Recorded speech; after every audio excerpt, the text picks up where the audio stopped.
Hello, everyone. Welcome to my podcast, Burqah Bikini. My name is Kokab.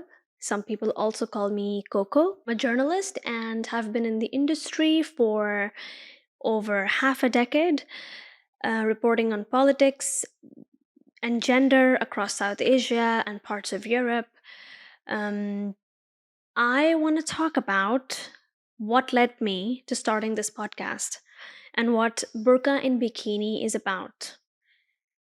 It is because of the societal and the political. And as a woman, the societal and the political are personal. Our bodies, our lives, our decisions, everything. Society and politics lead to a plethora of expectations in various walks of a woman's life, whether it's your family, your friends, partner, society, work life. And there are eyes on women everywhere they go. Sometimes those eyes are unseen, but they're there. I also had eyes on me. Those eyes were my own. At this point, I would like to give a trigger warning. I'm about to talk about sexual abuse and trauma, and it's a personal story, just so you know to please take care of yourselves. I will also talk about how I healed, in not too much detail though. I do want to add that I'm no expert on healing from trauma or abuse. I just have a lot of experience with my own journey, so please refer to a medical expert or a psychological expert if you need advice. I want to talk about this just so my audience can know me better. And even if one person feels less alone, it's worth opening up. So, what got me doing this is my own story. Like I said, expectations from my body that my body was not able to fulfill. And this is how the idea for this podcast was born. And this is what I want the first season to be about: our bodies, the limitations, our pleasure, sex, reclaiming that space, owning pleasure, smashing the expectations, and breaking the mold, while keeping women of color at the forefront.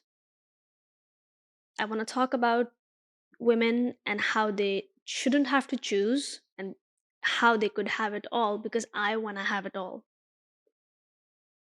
My whole story is about how I healed from child sexual abuse and the deep seated trauma that I was carrying for years. Healing from abuse is so much more than just overcoming mental trauma. When I started therapy for child sexual abuse, I had thought it would just be the mind work, but it wasn't. And what nobody tells you, especially coming from my background, which is South Asian and a Muslim background, is what it does to the body. Because in our families, women rarely talk about their bodies. And so to heal from something like this and the amount of time it takes is painfully long. I had to teach my body to receive pleasure. I had to learn to accept pleasure, to enjoy pleasure. I used to crave pleasure. It's not to say that I didn't, but I just didn't know how to achieve it. I used to crave climax, but I didn't know how to get there. Initially, when I started therapy, I had no connection with my body. When my therapist used to ask me how I was doing on a given day, I used to respond based on how I interpreted my emotions. I told her I was tired if my mind felt tired. I told her I felt happy or sad. I knew nothing beyond that. I had no idea. I didn't even realize it at the time. I didn't register how my body was feeling, especially my lower body. I had zero connection with my body, especially part of my body below my waist. The way I built a connection with my body was I would stand in the shower and try to feel water below my waist, water droplets trickling down. It was an astonishingly slow process to register where water touched me, how I felt. This was the part of my body that I carried trauma in. And this took time. It was so daunting, so revealing. By the way, my mind had deep resentment towards men. I just didn't realize it was my body too. So learning about my body was a very slow process. And maybe I wouldn't have given it a shot if it wasn't to heal from abuse. There was so much to unpack there. So from there to now, having fulfilling relationships, having fulfilling sexual relationships was a journey. And I learned a lot along the way. I learned how to pick my partners. I learned to establish boundaries. I learned to communicate. I learned about taking initiative, asking what felt good, communicating what didn't feel good, the red lines, just the bare bones of it. And I realized there was no way I could feel fulfilled with a partner if I didn't feel fulfilled on my own. If I didn't know my own red lines, how would I communicate that? What child sexual abuse does to the body, I think, is so underestimated, the strain it causes. There was a gulf of a difference between what I desired versus what my body accepted. I had to teach my body to trust my own hands, my own fingers. This process is so strenuous because how do you ever trust another person unless you trust yourself? And as things got better, my body started accepting pleasure, but it was still a hit and miss.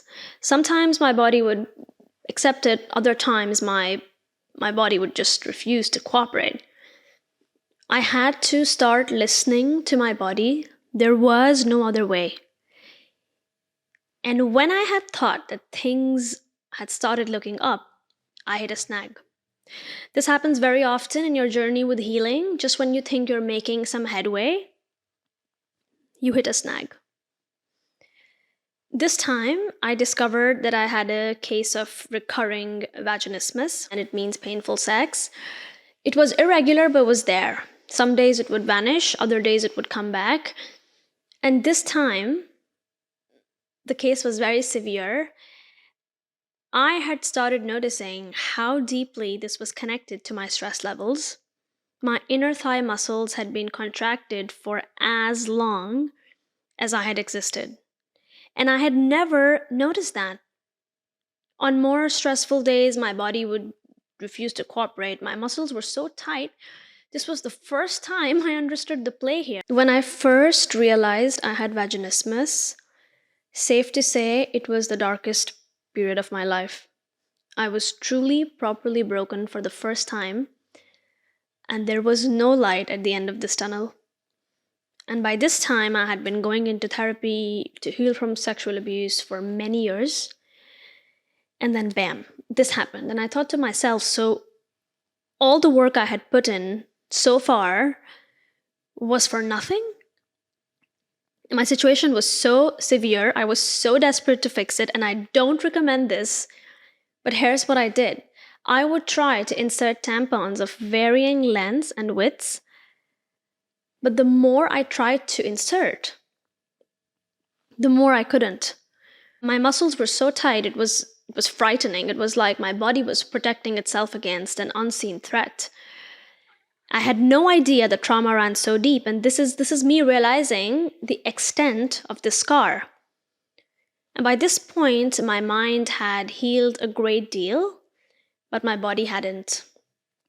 In fact, the sustainable actual body work had just begun. And by this time, I had a partner. I think that made things more intense. I felt the pinch much deeper and much sharper. For the first time in my life, I thought the scars of child sexual abuse were no longer affecting me. Now they were affecting me and another person and our relationship. My body was not ready for so many things it desired. My pelvic floor muscles were contracted. Consistently, I went to so many doctors. I Googled the hell out of this. I thought about this day and night, and I'm extremely headstrong. I had, insofar, been very resilient and contained about my journey with abuse. I never blamed myself for what had happened to me. It was always clear in my head that what happened to me as a child was not my fault. So I had remained very stoic and very self assured throughout. But for the first time, this time, I had felt that there was permanent damage. Some doctors I saw were talking at me instead of talking to me. One of them said that if I didn't solve this problem, I wouldn't be able to have kids. And they had no consideration for my pleasure. This doctor was in Berlin. All I wanted was to feel good. All I wanted was that I don't walk in the bedroom knowing my body would fail me again. And while I was sitting with one of these doctors, I thought to myself, excuse me, what the hell? Having kids is secondary. I realized the world has such little recognition for women's sexual pleasure. One of the doctors said to me that they would need to give me anesthesia and then insert a vaginal spatula to see if everything was fine inside. And I was shocked.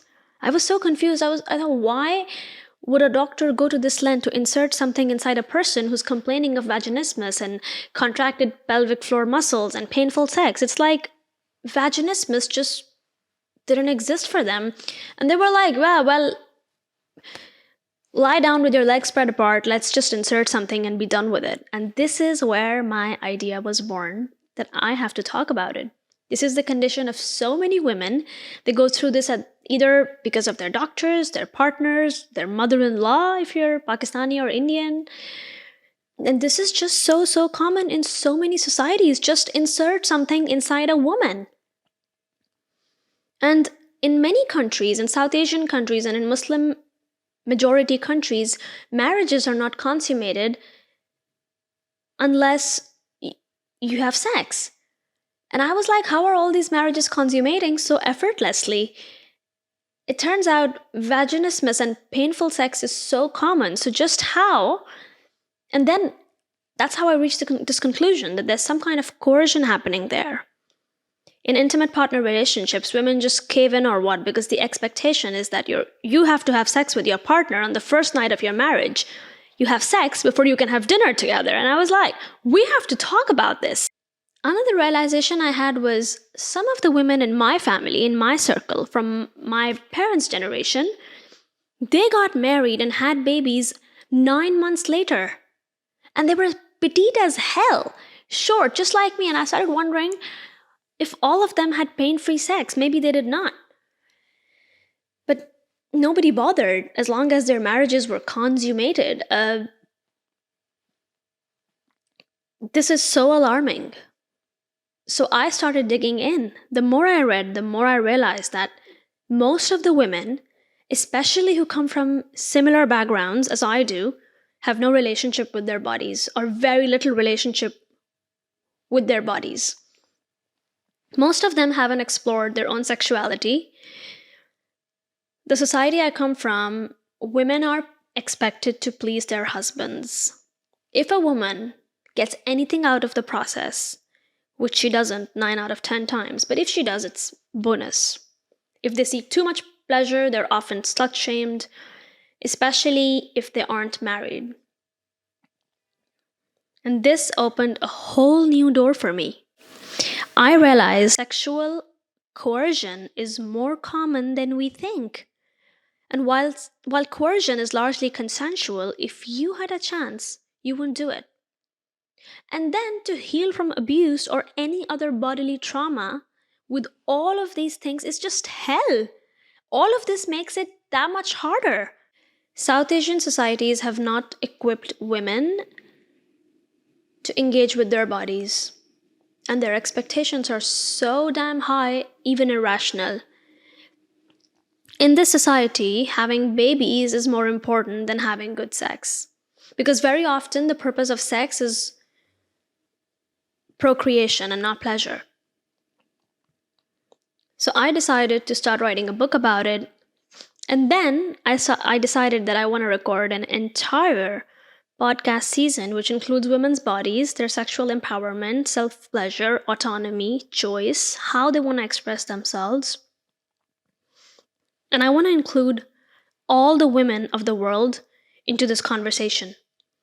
Women from every part of the world, especially the global south, where there are so many stereotypes.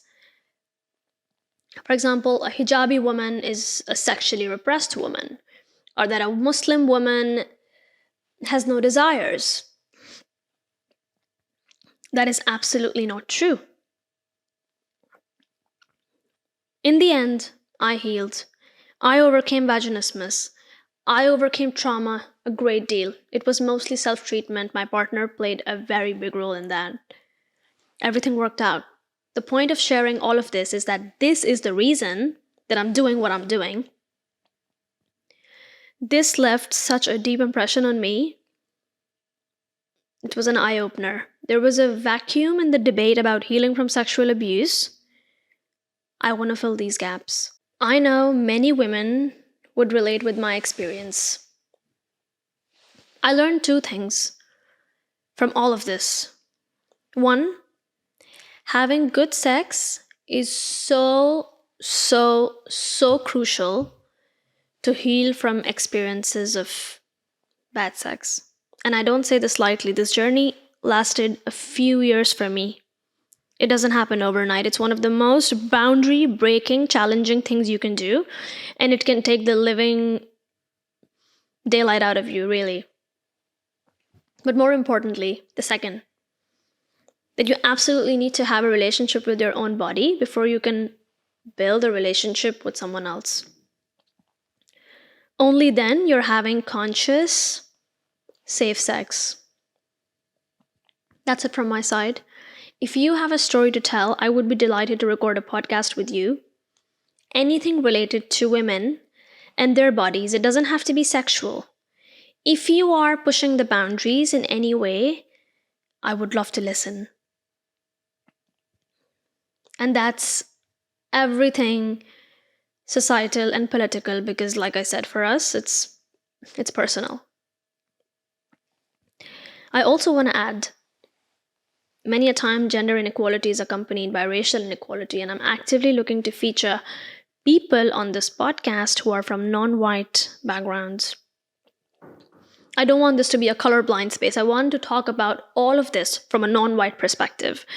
So I want to encourage women of color to come forward and talk about how patriarchy hurts them, but also how white feminism hurts them. The global south is full of stories of resilience, and I want to keep stories of resilience at the heart of this podcast, because I believe stories of resilience are just as much feminist anecdotes as stories of rebellion. I'm talking about women who have lived and practiced feminism, and not just women who chalk out policies. This is the essence of Burqah and Bikini. I hope some of you will get in touch. Thank you for listening or watching. Bye.